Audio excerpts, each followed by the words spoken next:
Ainsley Deer, who is probably one of the youngest member of that team, is now a PhD. You know, he's Dr. Deer. Things were beginning to happen. Say, for instance, Neville Ballin. What was so proud at that time for the organization and for the whole community of Nottingham, black and white, was the fact that he had accomplished, say, the Duke of Edinburgh Sports Award. He went, for instance, mountain climbing in Turkey. He did runs, he did sponsored walk, he did boat rides, and he did so much that he ended up meeting the Duke of Edinburgh in 1969. He went into medicine. He also went to Manchester University. He's currently working in the teaching hospitals of Jamaica. Errol Carbon, right? The organization was, you'd say, moderate, middle of the road. We were providing the facilities of a debate chamber in order to discuss race and issues, police, housing, education.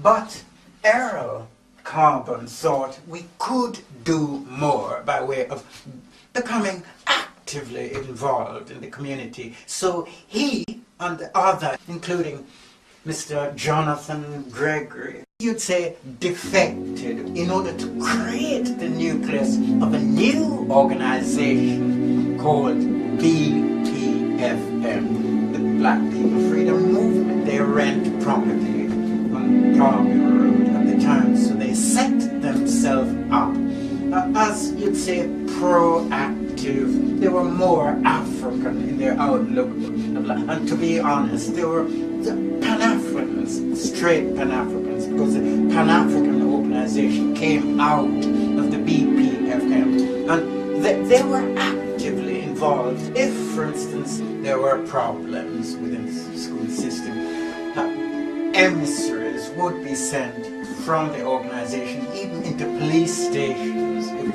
youths were locked up late at night, or anybody was apprehended on the grounds of race. The BPFM became a very hard-hitting organization. It challenged the assumptions behind the status quo system. Others have blossomed from this fruitful organization. There is Cecile Henry, who was our very first secretary, and she became mayoress recently for the city of Nottingham, and linking with Vicky Morse. Vicky!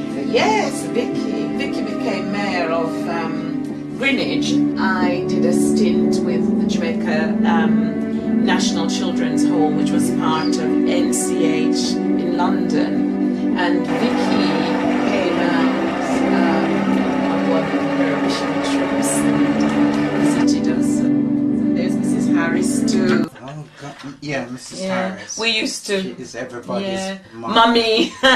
We all used to go to the house. It was always so warm and, you know, sort of encouraging environment.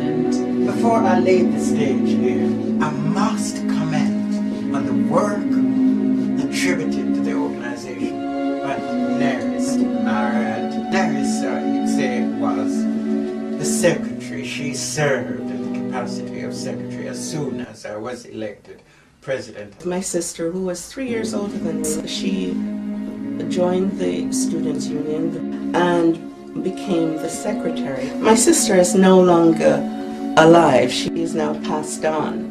But to be able to listen back on this and hear her voice was truly wonderful. You know, we also did the Acacia Court, which is now called the Lingilzine Court, which I was chair from. The thought came into our heads out, the Caribbean people needing a home that was conducive to our lifestyle, where our grandchildren could probably come and stay. And it was really nice that they changed the name. Yeah, so that's nice to honor her.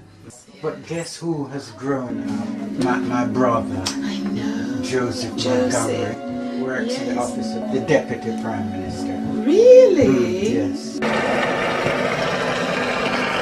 Oh, you're publishing now. Tell me about that. Say, well, how did I come to blossom and furnish the writing industry with so much material? Needless to say, I have written 6 books up to date, and I am currently a publisher, having published 2 persons. The name of my publishing company is Pt3 Pet.